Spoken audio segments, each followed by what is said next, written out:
avait l'obscurité. Et puis, le Big Bang a donné naissance à un monde fait de temps, d'espace et de matière. Chaque jour, de nouvelles découvertes nous aident à comprendre les mystères de cet endroit énigmatique et déconcertant qu'on appelle l'univers. Hyperespace, téléporteur, trous de verre et pistolet laser. Des concepts qui appartiennent à la science-fiction, mais s'inspirent-ils de la réalité? Sommes-nous seuls dans l'univers? La réponse est non. La nouvelle génération de physiciens travaille déjà pour réécrire les lois cosmiques. Je ne peux pas me limiter à la physique telle qu'on la connaît aujourd'hui. Et ce qui semblait encore futuriste il y a quelques dizaines d'années pourrait bien être plus proche que ce qu'on croit. Si on arrivait à s'approcher de la vitesse de la lumière, on pourrait faire un bond dans le futur. Départ aujourd'hui. Prochain arrêt, demain. Explorons ensemble les mondes de la science-fiction et des faits scientifiques.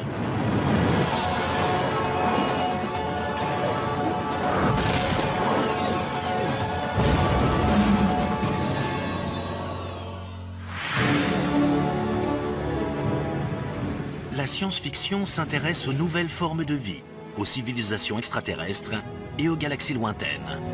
Très lointaines.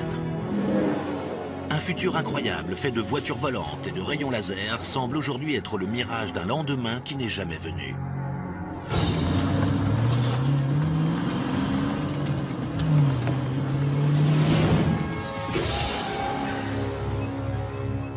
Des routes? Là où on veut aller, on aura toujours besoin de routes. Pourtant, il y a bien des technologies issues de la science-fiction qui pourraient arriver plus vite qu'on le croit.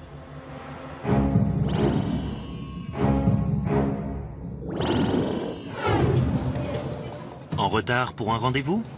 Coincé dans les bouchons? La science-fiction a la solution pour régler tous vos problèmes de transport. Il suffit de rayonner d'un point A à un point B. Le téléporteur de Star Trek est un rêve pour tous ceux qui prennent souvent l'avion. Mais quand on commence à réfléchir à la technologie nécessaire, on est vite intimidé.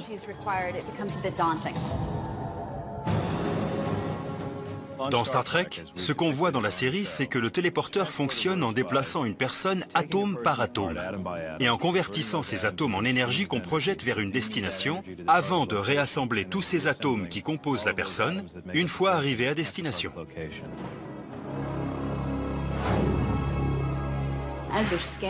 Quand ils scannent la personne, ils enregistrent tout. La position de tous les atomes et des électrons en orbite autour des atomes, la rotation de tous les électrons, la fonction d'onde de toute la structure moléculaire du corps, la vibration du corps, les mouvements. C'est une quantité incroyable de données. Et il faudrait réussir à scanner tout ça et à décomposer complètement le corps humain. La quantité d'énergie nécessaire pour transformer un humain en énergie pure serait bien supérieure à toutes les armes nucléaires les plus puissantes que l'homme a jamais inventées. Ce serait un processus destructeur. Transformer quelqu'un de ma taille en énergie pure équivaudrait à utiliser 41 fois l'énergie dégagée par la plus puissante des armes nucléaires jamais créées par l'homme. Si vous voulez me téléporter, il faudra d'abord se demander...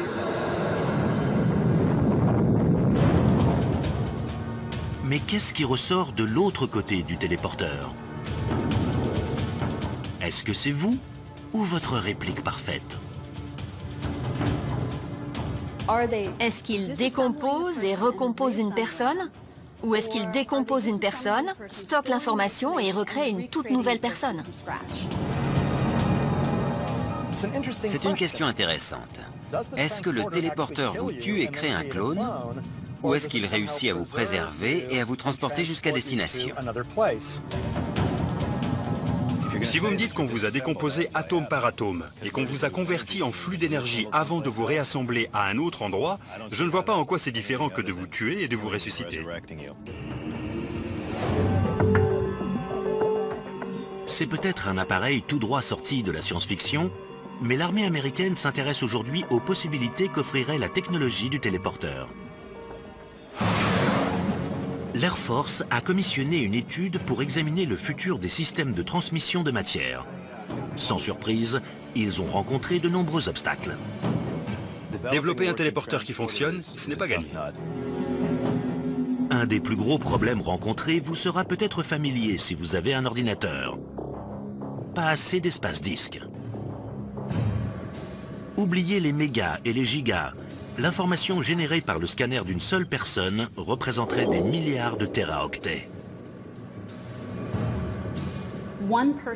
Une seule personne nécessiterait suffisamment de disques durs pour remplir 500 millions d'Empire State Buildings.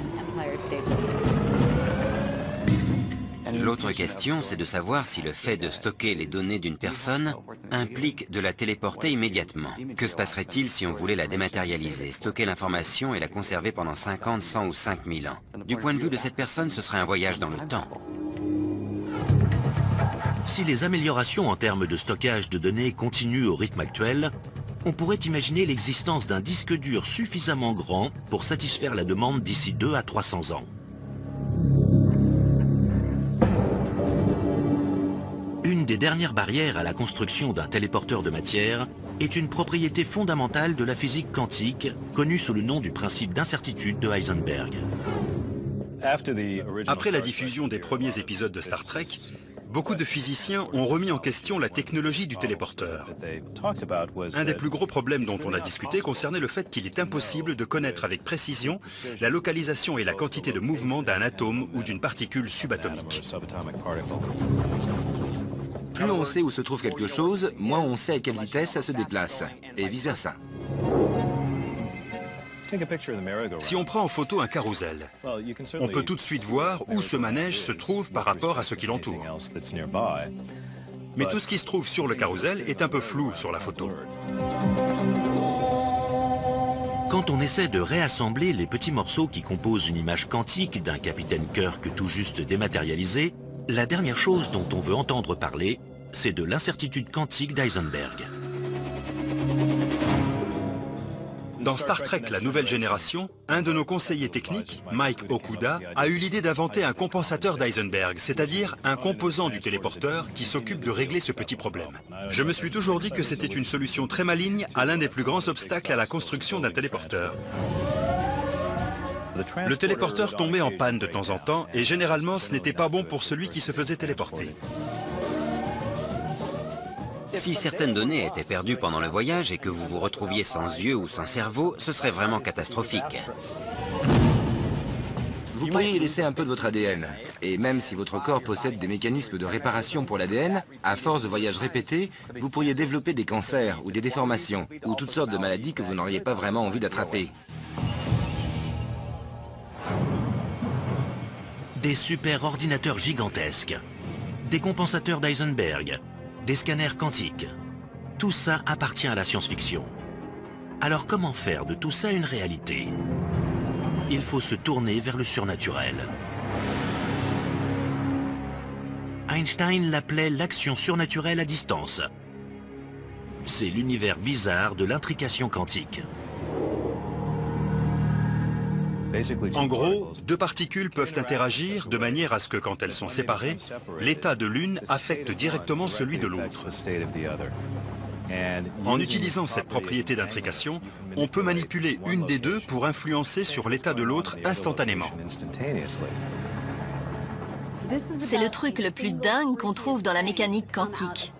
Une information n'a aucun moyen de passer d'une particule à l'autre. Même en les séparant d'une grande distance, la vitesse de la lumière ne permettrait pas à l'information de passer d'un point à l'autre quand on effectue les mesures. Il doit y avoir environ 3 personnes capables de comprendre ce concept sur la planète. Et pour tous les autres, on n'a plus qu'à regarder les formules et se sentir mal.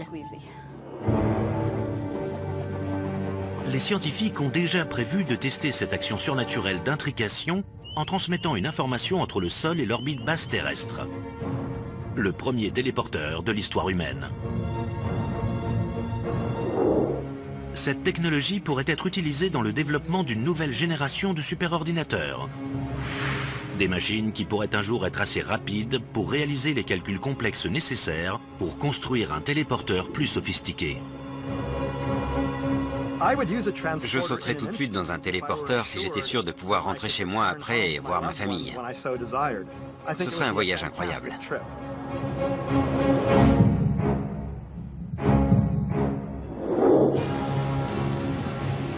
Dans la nouvelle version de Star Trek réalisée par J.J. Abrams, le méchant a rafraîchi un des plus gros classiques de la science-fiction. Il a transformé un trou noir en arme fatale. J'adore le nouveau Star Trek. J'adore les choix qu'ils ont faits. Mais ce trou noir a complètement fait exploser la partie de mon cerveau qui aime la physique.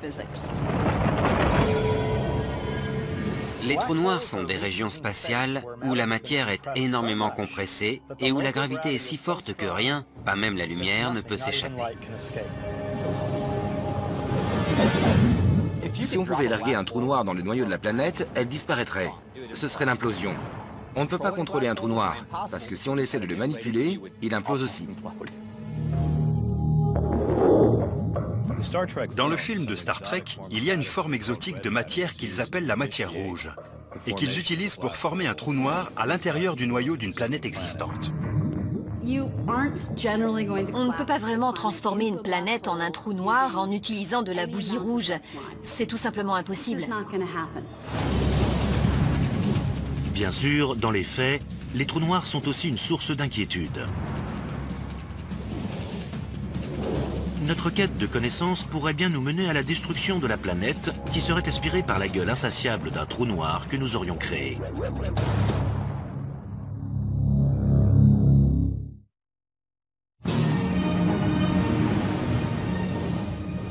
Dans la science-fiction, comme dans le premier Star Trek de J.J. Abrams, un trou noir au centre d'une planète peut causer la mort de 6 milliards de Vulcains à l'écran.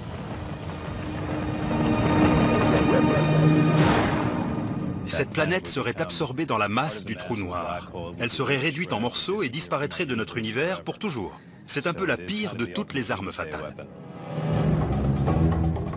Dans les faits, des expériences qui prévoient de causer la collision de particules subatomiques sur Terre suscitent des inquiétudes. Si les particules sont assez rapides au moment de la collision, elles pourraient former un trou noir et détruire notre planète. Les nouvelles installations construites par le CERN en Suisse, le grand collisionneur de hadrons, sont conçues pour explorer la nature fondamentale de la matière. L'idée est de provoquer la collision d'atomes pour les décomposer et voir de quoi ils sont faits.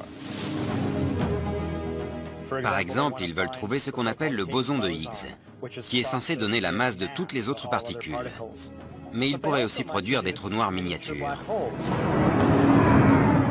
Des trous noirs sur Terre?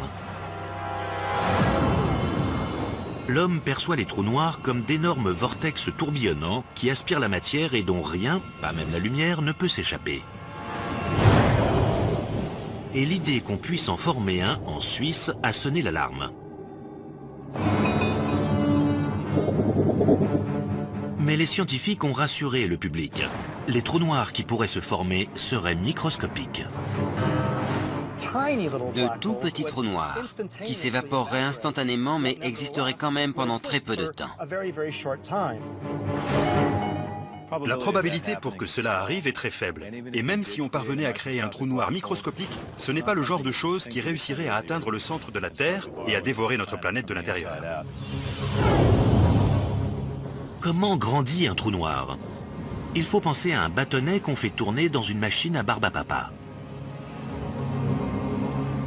Quand le bâtonnet ramasse des matériaux, il grossit de plus en plus, tout comme un trou noir quand il absorbe de la matière. Mais qu'en est-il du trou noir microscopique? La première chose qui se passerait, c'est qu'il absorberait le bâtonnet très lentement.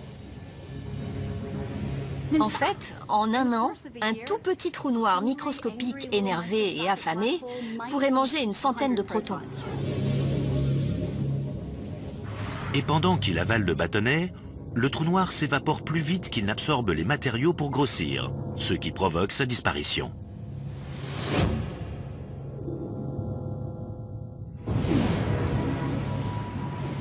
Les trous noirs ne devraient pas nous inquiéter. D'ailleurs, il y a un trou noir supermassif en plein milieu de notre Voie lactée. Il fait sa vie dans son coin avec des étoiles qui lui tournent autour dans la joie et la bonne humeur. On peut même observer des trous noirs dans les galaxies proches de la nôtre. Des disques de matériaux se mettent à tourbillonner et à créer tellement de chaleur qu'ils libèrent de grandes quantités de lumière en disparaissant. Si les auteurs tiennent vraiment à donner le mauvais rôle aux trous noirs, ils pourraient au moins le faire de manière exacte et précise. Un scénario intéressant qui n'est pas assez utilisé à mon goût serait celui d'un trou noir qui détruirait notre système solaire. Un petit trou noir pourrait très bien entrer en collision avec le système solaire. Et on ne s'en rendrait pas compte avant qu'il n'interagisse avec le nuage d'Oort, ce nuage de particules gelées d'où proviennent les comètes. Il pourrait très bien avoir une trajectoire de collision prête à détruire notre système solaire, et on ne s'en rendrait compte qu'à quelques années de l'apocalypse. La première chose qu'on verrait, ce serait le scintillement du nuage d'Oort chargé de particules à haute énergie, quand des petits bouts de glace commenceraient à être absorbés.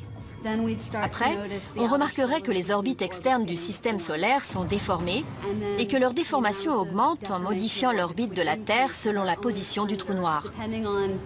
On pourrait aussi bien être attiré vers le Soleil qu'écarté du Soleil.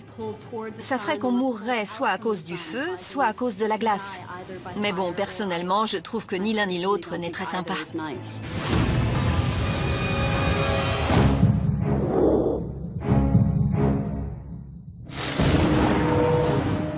La destruction de la Terre est un thème très populaire dans la science-fiction, et les menaces qui pèsent sur notre planète ont pris de nombreuses formes. Prenons par exemple le film Armageddon. Un astéroïde de la taille du Texas se dirige vers notre planète. Mais dans ce film catastrophe, c'est surtout l'aspect scientifique qui est catastrophique. Je pense que tous les scientifiques seraient d'accord pour dire qu'Armageddon, pour le coup, c'est vraiment beaucoup de fiction et très peu de science.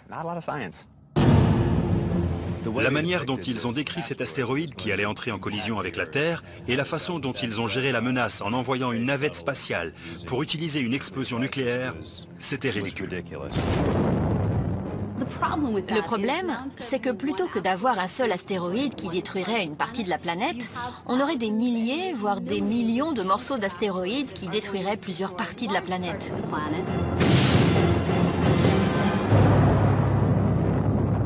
Donc évitons d'exploser des astéroïdes. Il faut les déplacer, mais surtout pas les faire exploser. Mais si la Terre venait à rendre l'âme, où irait-on habiter ?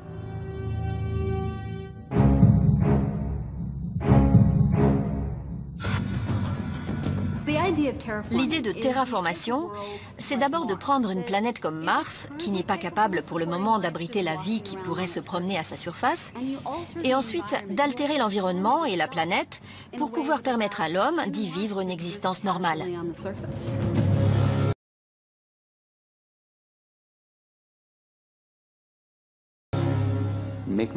Faire de Mars un endroit où on peut respirer sans combinaison spatiale, où on peut se promener à l'extérieur dans des vêtements d'été et créer un tout nouveau monde dans lequel on pourrait vivre. Ce serait un projet incroyable à réaliser, mais pas forcément impossible. Une nouvelle planète dans notre système solaire qui pourrait servir de maison à des humains, au cas où la Terre serait trop usagée. Si la survie de notre espèce en dépendait, que faudrait-il faire pour transformer la planète rouge en planète bleue?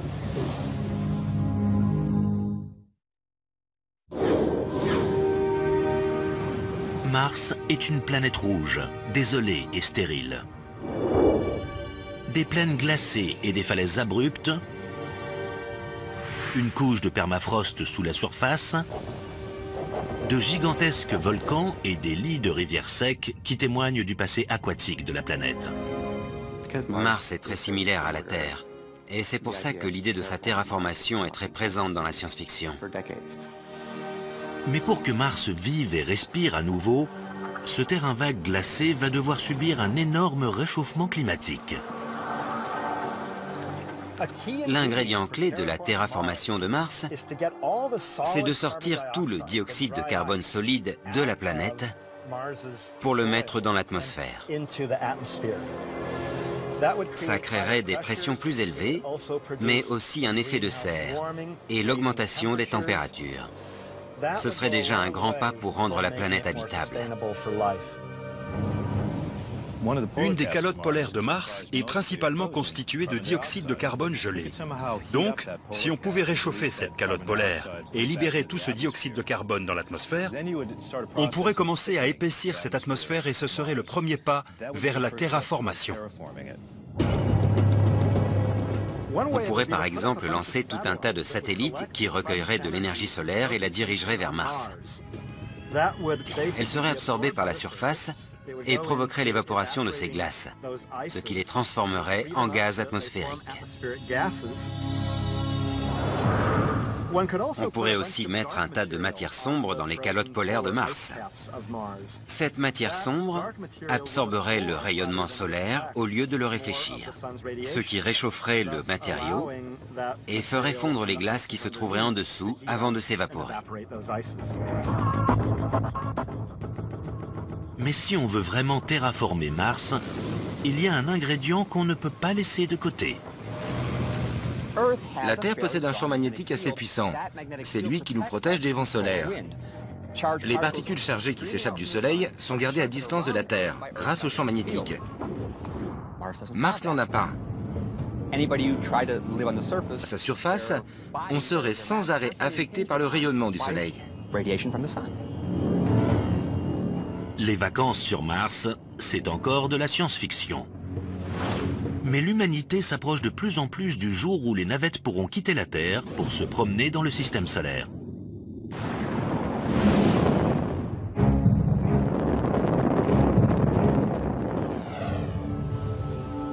C'est assez facile de se déplacer dans notre système solaire. Il y a 40 ans, on est allé sur la Lune. Depuis, on a envoyé nos sondes vers toutes les autres planètes du système solaire. Les distances se mesurent en millions de milliards de kilomètres. Ce sont des voyages spatiaux à courte distance. Mais le voyage interstellaire est une toute autre affaire. Un des vrais gros problèmes de la physique, c'est la limitation de la vitesse de la lumière. Pour ce qui est de voyager plus vite que la lumière, les physiciens ont toujours parlé d'une seule voie. C'est impossible, ça n'arrivera jamais. Mais pourquoi la vitesse de la lumière est-elle la limite universelle? C'est ce qu'un de nos téléspectateurs a voulu demander au mystère de l'univers. Il nous a écrit pour savoir pourquoi on ne peut pas dépasser la vitesse de la lumière. Beaucoup de gens me posent cette question, c'est un classique. C'est juste impossible de se déplacer plus vite que la lumière, sauf si vous n'avez pas de masse. Un des problèmes qu'il faut résoudre, c'est que notre masse augmente quand on accélère. Ce qui fait que pour gagner de la vitesse, il faut consommer beaucoup d'énergie. Il n'y a que la lumière, c'est-à-dire des photons sans masse, qui peuvent atteindre la vitesse de la lumière. Tout ce qui a une masse aurait besoin d'une quantité infinie d'énergie pour aller aussi vite. C'est infaisable. Dans la science-fiction, ce n'est pas un problème. Il a suffi d'inventer quelques gadgets technologiques pour s'en charger. Que sont les cristaux de dilithium et à quoi servent-ils? Les cristaux de dilithium font fonctionner la distorsion. C'est tout ce qu'on a besoin de savoir. Il existe plusieurs noms pour ce type de technologie. Hyperespace, vitesse supraliminique, porte des étoiles. De plus en plus de scientifiques qui ont grandi en regardant leurs héros filer à travers la galaxie s'intéressent à la possibilité de voyager plus vite que la lumière. Un scientifique du nom de Miguel Alcubierre a inventé la notion théorique de la distorsion qui nécessiterait que l'espace derrière le vaisseau spatial soit étiré et que l'espace à l'avant soit contracté. Et nulle part dans la physique, ou dans la théorie d'Einstein, ou de quelqu'un d'autre, il n'est écrit que l'espace lui-même ne peut être étiré ou comprimé plus rapidement que la vitesse de la lumière. En fait, quand on y pense, c'est exactement ce qu'il s'est passé à la naissance de l'univers. L'espace s'est étendu bien plus rapidement que la vitesse de la lumière dans les microsecondes qui ont suivi le Big Bang, ce qui a créé l'univers tel qu'on le connaît aujourd'hui. Donc, si on avait assez d'énergie, on pourrait considérablement étendre l'espace derrière nous à 100 fois la vitesse de la lumière et contracter l'espace devant nous à 100 fois la vitesse de la lumière, ce qui aurait pour effet de nous faire bouger à 100 fois la vitesse de la lumière, même si dans notre petite bulle d'espace, on ne la dépasserait jamais. Si jamais un astronaute veut se rendre rapidement quelque part, les options sont assez limitées. La plupart des navettes utilisent aujourd'hui du carburant liquide ou solide. La navette spatiale utilise des propulseurs à poudre, qui ressemblent un peu à des fusées. Une fois allumés, ils sont partis. On a aussi des fusées chimiques, qui utilisent de l'hydrogène et de l'oxygène liquide. Il suffit de les mélanger et on obtient énormément d'énergie. L'effet secondaire, c'est qu'on obtient aussi de l'eau et de la chaleur. Aujourd'hui, la dernière génération de sondes spatiales utilise une toute nouvelle technologie, tout droit sortie des pages de romans classiques de science-fiction. Le moteur ionique. En gros, on prend des atomes, on enlève quelques électrons et on obtient une particule chargée. Ensuite, on l'accélère à l'aide d'un champ magnétique et on rejette ces particules à haute vitesse sur un côté de l'appareil. La différence entre ce moteur et le moteur chimique, c'est qu'avec un moteur ionique, il y a très peu de poussée. Un moteur ionique génère la même quantité de poussée que le poids d'une feuille de papier. Mais il le fait pendant des mois sans s'arrêter, en accélérant progressivement jusqu'à atteindre des vitesses assez élevées. La sonde spatiale Dawn de la NASA utilise l'énergie ionique pour s'approcher doucement de Vesta et Cérès, deux des objets les plus larges de la ceinture d'astéroïdes.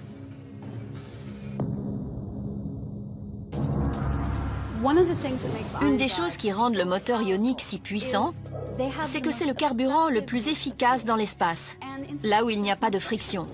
Il n'y a rien pour vous ralentir. Donc toute l'énergie utilisée pour accélérer ces ions peut augmenter la vitesse, ce qui fait qu'on peut avancer pendant de très longues périodes, tout en accélérant progressivement.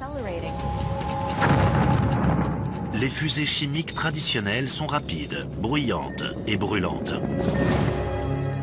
Les systèmes de propulsion à ions, eux, durent très longtemps. Donc le moteur ionique fait autant partie de la science-fiction que des faits scientifiques.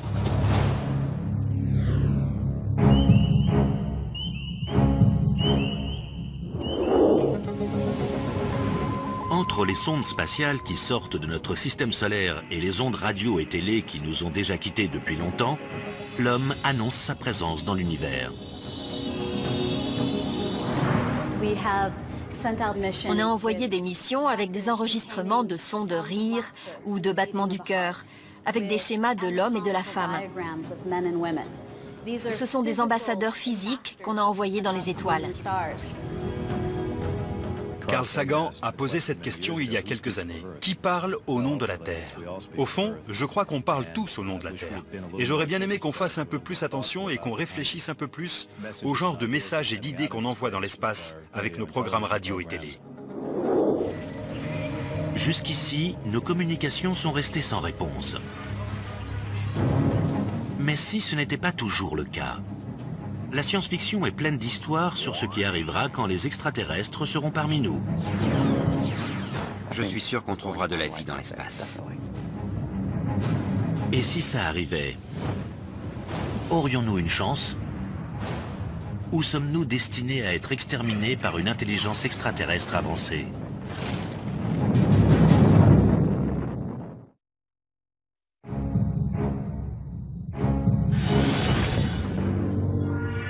Ils disent venir en paix, mais anéantissent notre planète.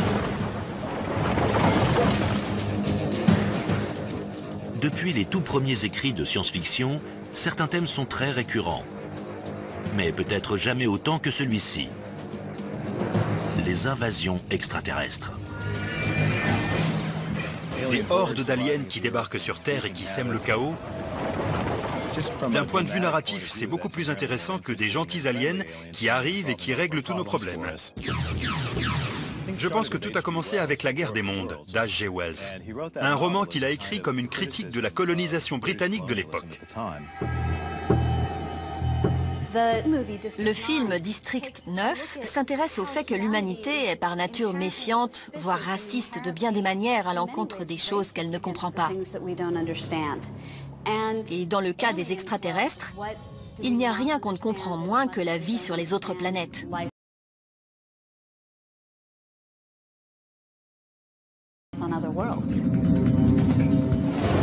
Les astronomes essaient depuis longtemps de déterminer s'il existe une manière scientifique et plausible de répondre à cette éternelle question. Sommes-nous seuls? Est-ce que la vie est fréquente dans l'univers? Le paradoxe de Fermi, qui doit son nom à une question posée par le physicien Enrico Fermi, tente d'éclairer un des mystères de la vie extraterrestre.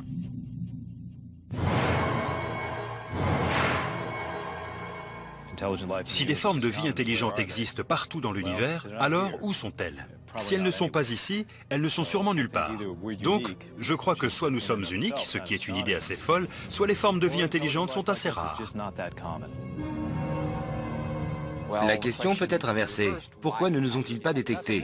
On comprend ça assez bien. Nous avons diffusé des traces de notre existence dans l'univers sous la forme de transmission radio.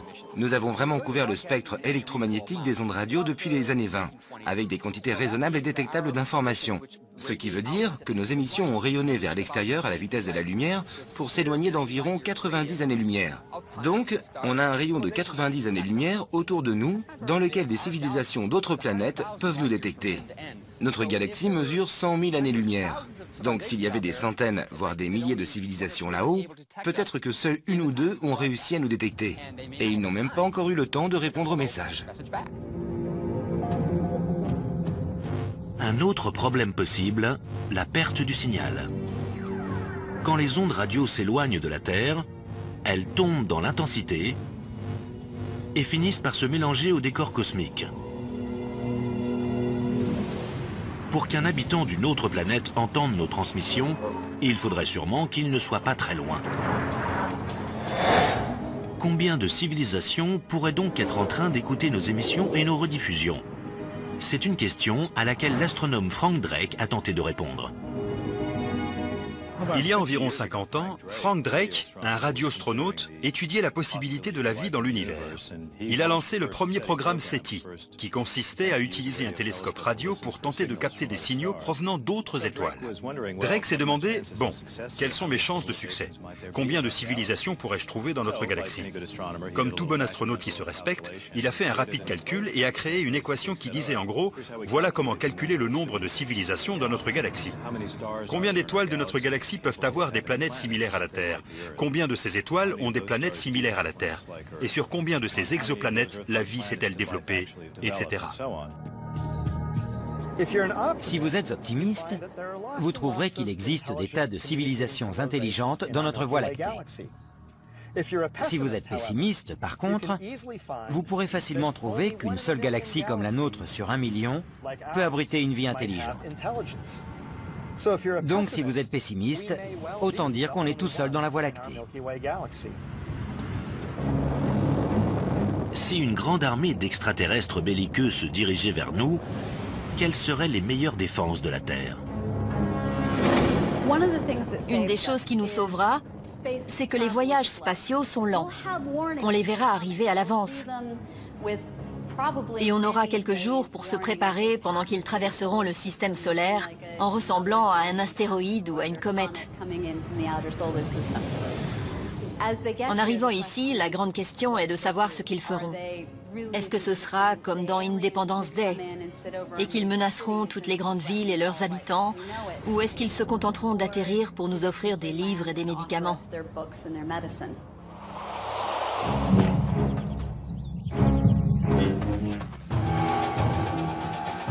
Si jamais ça tournait mal, peut-être qu'on pourrait sauver la Terre en utilisant des armes de science-fiction. Que ce soit l'élégant sabre laser de Luke Skywalker ou les pistolets laser utilisés dans des milliers d'histoires, les armes ne manquent pas dans la science-fiction. Les armes de science-fiction servent souvent à étourdir l'ennemi, comme le phaser de Star Trek ou le stun gun de Cosmos 1999. Ils lui font perdre connaissance sans le tuer. La technologie d'aujourd'hui progresse dans ce sens. Les chercheurs en armes s'inspirent de la science-fiction pour continuer à développer différentes manières d'affecter le comportement de quelqu'un sans forcément le blesser gravement, en utilisant un projectile peu sophistiqué. L'armée américaine a développé le système de déni actif, conçu pour obtenir un effet goodbye. Il s'agit en fait d'un énorme transmetteur de micro-ondes qu'on peut diriger sur une foule agitée et qui donne l'impression aux gens que leur peau est brûlante et qu'il est temps de s'en aller. D'autres projets militaires cherchent à maîtriser la puissance de l'électricité et s'intéressent à la technologie des pistolets à impulsion électrique pour neutraliser sans éliminer. Bien sûr, un phénomène aussi simple que l'électricité appartient à la science. Et pourtant, elle a fait germer de nombreuses idées dans la science-fiction, comme de s'en servir pour alimenter une des machines temporelles les plus connues de l'histoire. Mettez de côté 1,21 gigawatts. Lancez le convecteur temporel et préparez-vous pour un voyage dans le temps.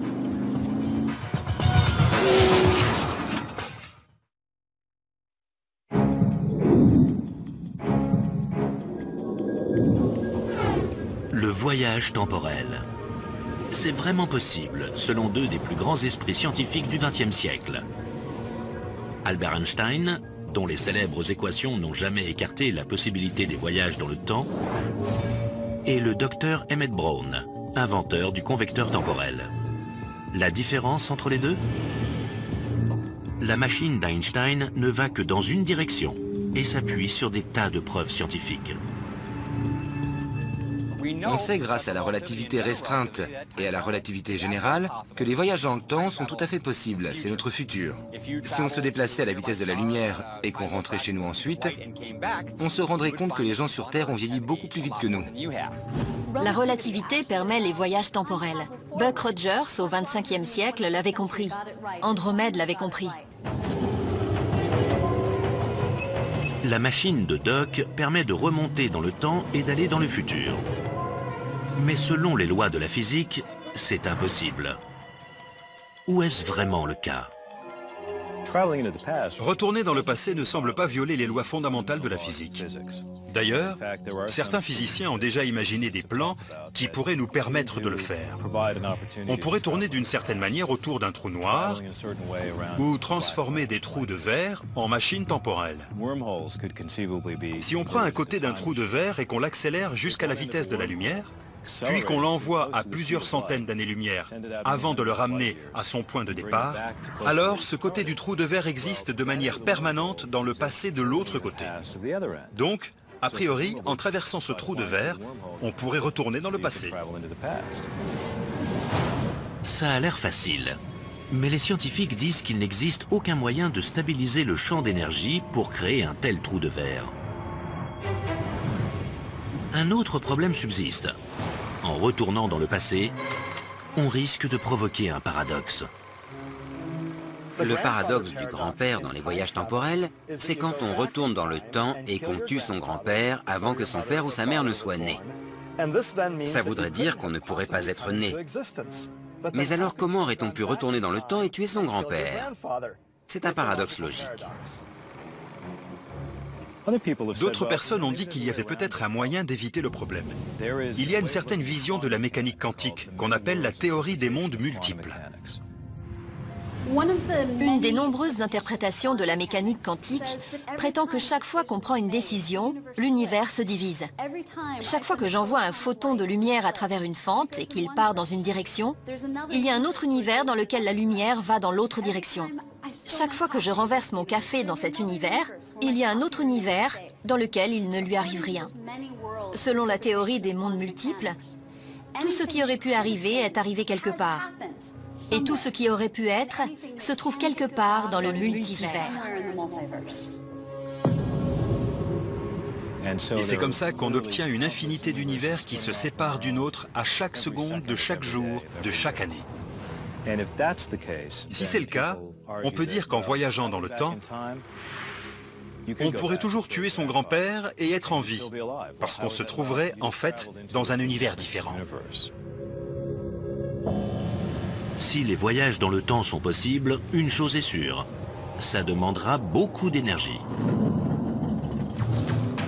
Dans Retour vers le futur, Doc réussit à remonter dans le temps avec sa DeLorean alimentée par 1,21 gigawatts. Elle doit atteindre une vitesse de 88 miles par heure. Tout ça n'est bien sûr que de la science-fiction. L'énergie qu'il faudrait en réalité pour remonter dans le temps, c'est-à-dire dépasser la vitesse de la lumière qui est infinie, voire plus qu'infinie, demanderait un genre de trou de verre ou un autre raccourci à travers l'univers. 1,21 gigawatts ne suffirait pas, tout comme 88 miles ne suffirait pas. Parfois, la science des films parvient à bluffer la vraie science. Qu'est-ce qu'un convecteur temporel? Honnêtement, je n'en ai aucune idée. La trilogie Retour vers le futur met aussi en scène des voitures volantes qui filent sur des autoroutes aériennes prévues pour le futur pas si lointain de 2015. De nombreuses histoires de science-fiction se trompent d'année quand elles essaient de prédire l'avenir. Une des choses les plus incroyables dans l'idée de retourner dans le temps, ce serait d'observer l'ancienne science-fiction, qui ne s'est jamais douté que les ordinateurs feraient à ce point partie intégrante de nos vies. Ils n'avaient pas imaginé qu'on aurait tous des appareils personnels en main, des ordinateurs portables personnels, et que toutes nos actions seraient en quelque sorte modérées par la technologie. De nombreux petits-enfants ont même leurs propres ordinateurs portables, et on ne voit jamais ça dans la science-fiction.